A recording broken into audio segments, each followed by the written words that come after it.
Hello.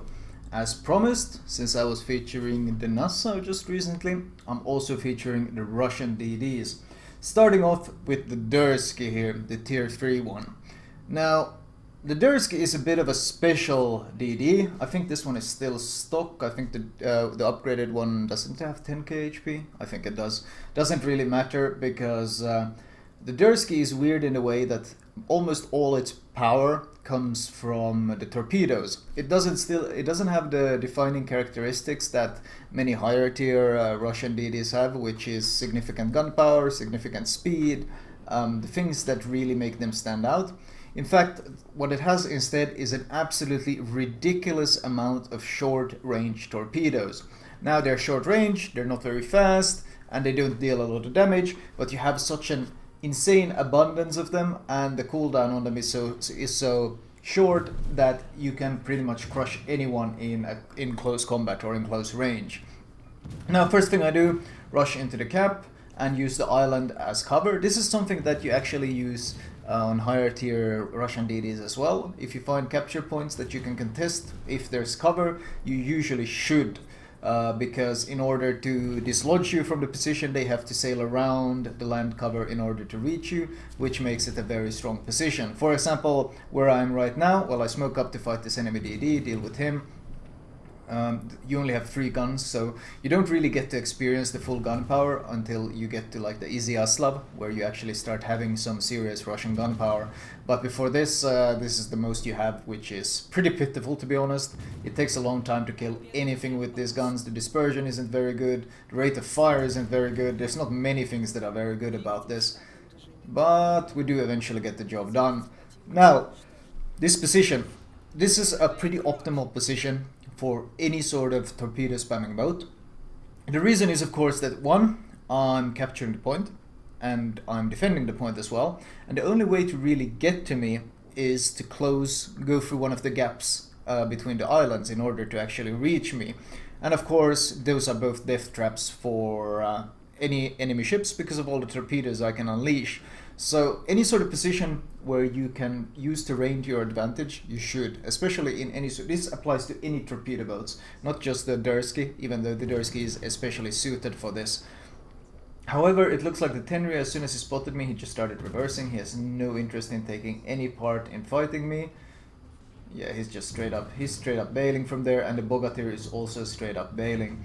Now, the one thing Derzki doesn't do very well is long-range battles. It's more of a close-range brawler, where you can just spam torpedoes everywhere and all the time.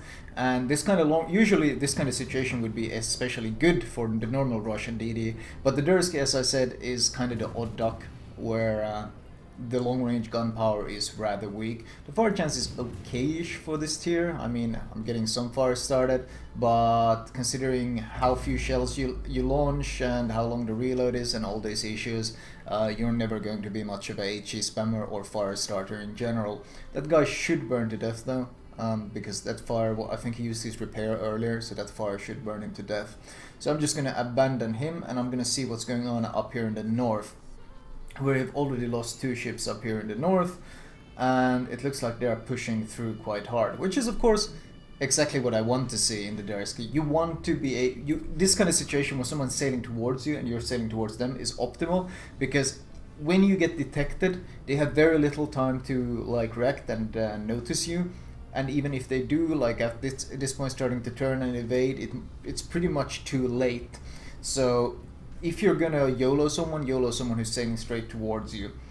In this case though, he's too tunnel vision of focusing on the Bogatyr. This is very common, especially in low tier, but you see this a lot in higher tiers as well, especially battleship players. They spend all the time zoomed in and they don't pay attention to their surroundings at all.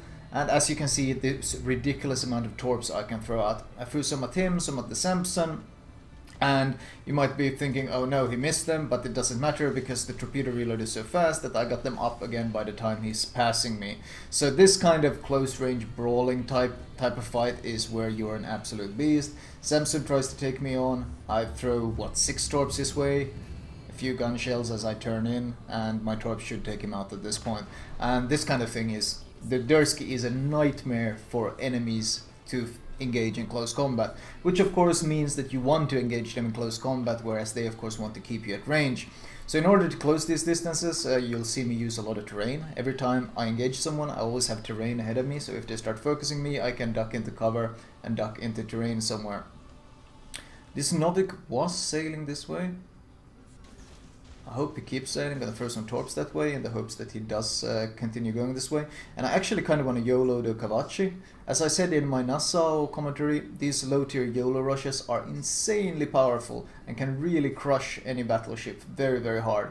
However, a issue pops up. The Novik pops up from the side, and I know even though I might be able to YOLO rush the Kavachi, the Novik would get 3 shots at me and would probably deal a ton of damage to be on the way. So I decided to focus on the bigger threat, which is the Novik, since the Kavachi already shot and he's reloading, and I'll duck into line of sight cover after killing the Novik. So in this way, I had one plan, but in case it went wrong, I had plenty of escape plans. I had other options. I didn't tunnel vision into my original plan, like whatever, let's do it, let's go, because it would have gotten me killed. You should always, don't be afraid to improvise. Like, having plans is good, but being able to adapt those plans to the situation is far, far better. And, well, you can see it there. The Novik came at a completely surprising angle, didn't expect it at all, but I instead instantly focused on him and just disengaged. And now, knowing that the Kavachi was sailing this way and knowing how slow it is to turn and such things, I'm pretty sure he's going to be popping around here, so I'm going to see if I can lay an ambush on him from this angle instead. And, speak of the devil, he pops up around the corner, and I just throw all my torps at him. Well, not all, I actually save one volley. See, is this enough? Or is he going to turn? I land a ton of torps, 7 torps, but he's still alive, and that's of course the issue with these low tier torps. They do almost no damage at all. However, the Kavachi, I don't know if it doesn't have repair. I think it doesn't have repair up, so the flooding should kill him very, very quickly. His engine is also broken, so he dies quickly to the flooding I inflicted and gives me my Kraken in this game. This has been pretty much me solo against him this entire time, because you can see my Nassau. He's terribly out of position. He's been terribly out of position pretty much the entire game, and he hasn't had much of an impact on the rest of the game. This is not uncommon. Low tier battleships are very punishing when it comes to mispositioning, as I mentioned in my own Nassau commentary, and if you make mistakes like he does, well, you're out of the game pretty much. Launching widespread torps, give me an idea which way he's going. Gonna see which torps connect, which don't. Is he rushing me, launching some torps in front of me? Oh, I'm scoring hits on the left. So now I know that he is sailing somewhere around there. Either he's pushing in from that flank, or he's sailing around.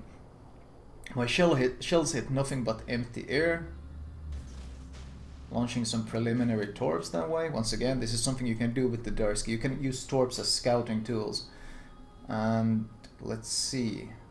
Am I gonna get detected? I'm popping out of my smoke to see, and I'm not detected. This makes me think he's going around this island here. He's trying to flank around the island and flank me inside the smoke. So I need to turn my ship quickly and need to be pointed this direction.